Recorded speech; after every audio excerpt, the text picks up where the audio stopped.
All around us, right this very second, there's an invisible dance happening that's literally shaping your reality. It's the dance of waves, sound, light, and they're bouncing and bending all over the place to create pretty much everything you see and hear. So today, we're going to pull back the curtain and show you the simple, elegant rules that govern this dance and how they make our world tick.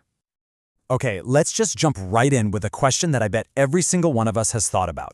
You look into a mirror and bam, there you are, a perfect reflection. But you look at a wall and you just see, well, a wall. What's the deal? They're both solid objects, right? So what makes them so different? Well, the answer is actually incredibly simple. It all boils down to just three basic things that waves can do when they hit an object. They can bounce off, they can pass right through, or they can get soaked in. That's it. If you can get your head around those three behaviors, you unlock the secret not just to mirrors and walls, but to a ton of other things you see every single day. All right, so before we get into the bouncing and the bending, we gotta meet the main players. When we talk about waves, we're really talking about two big families. So on one side, you have mechanical waves. Think of sound waves traveling through the air, or the ripples you see when you throw a stone in a pond. The key thing here is they need stuff to travel through, a medium, like a solid, liquid, or gas. But then you have light waves. These guys are the rebels. They don't need a medium at all. They can just zip right through the total emptiness of space, which is exactly how sunlight makes that long journey all the way to Earth. Okay, let's tackle our first wave behavior. What happens when a wave runs into something it can't get through? Well, it bounces back. And this, my friends, is what we call reflection. It's probably the one that makes the most sense right off the bat. A wave hits a surface, can't go through, so it just ricochets off. Simple, clean, and it's happening constantly all around you. And you see this everywhere. That image of you in the mirror, that's just light waves from your face hitting the mirror and bouncing straight back to your eyes. And when you shout into a canyon and hear an echo, that's the exact same thing, just with sound waves bouncing off the rock wall and coming back to your ears. All right, so some waves bounce. Easy enough. But what about the ones that actually go through stuff? This is called transmission, and believe me, it has a really cool twist. So, at its core, transmission is just what it sounds like. A wave just passes right through something. The easiest example is light going through a clear window pane. Seems pretty straightforward, but it's not always a straight line. And here's where it gets really interesting. Have you ever put a straw in a glass of water and seen how it looks bent or even completely broken right at the surface? That's not a trick of your eyes. Well, okay, it is a trick, but it's a trick caused by real physics. This awesome effect has a name. It's called refraction.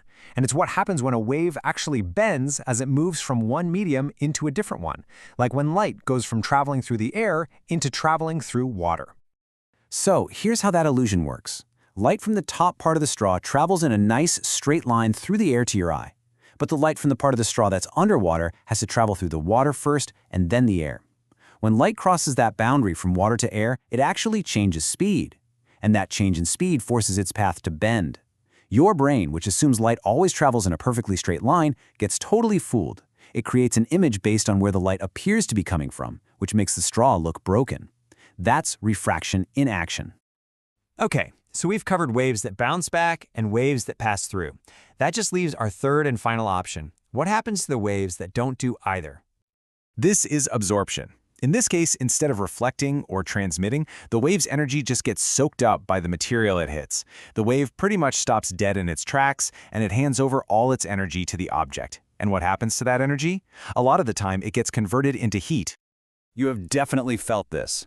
I mean, why does a black t-shirt get so much hotter on a sunny day than a white one? It's because that dark fabric is just drinking in way more of the sun's light energy and turning it into heat. The white shirt, meanwhile, is reflecting most of that energy away. So color isn't just for looks. It's all about which light waves get absorbed and which get bounced away.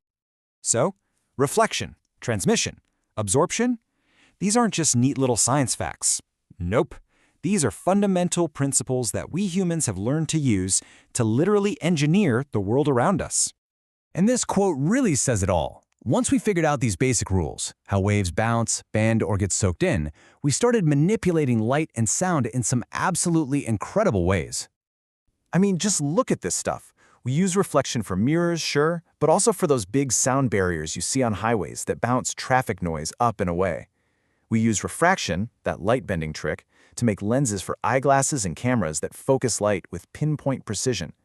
And we use absorption for things like those foam panels in concert halls that stop echoes, or even just a good pair of sunglasses that absorb harsh light. And that brings us right back to where we started. Why can you see yourself in a mirror but not a wall? Well, now you know. The mirror's super smooth surface gives you a perfect, clean reflection. A glass window allows for nearly perfect transmission.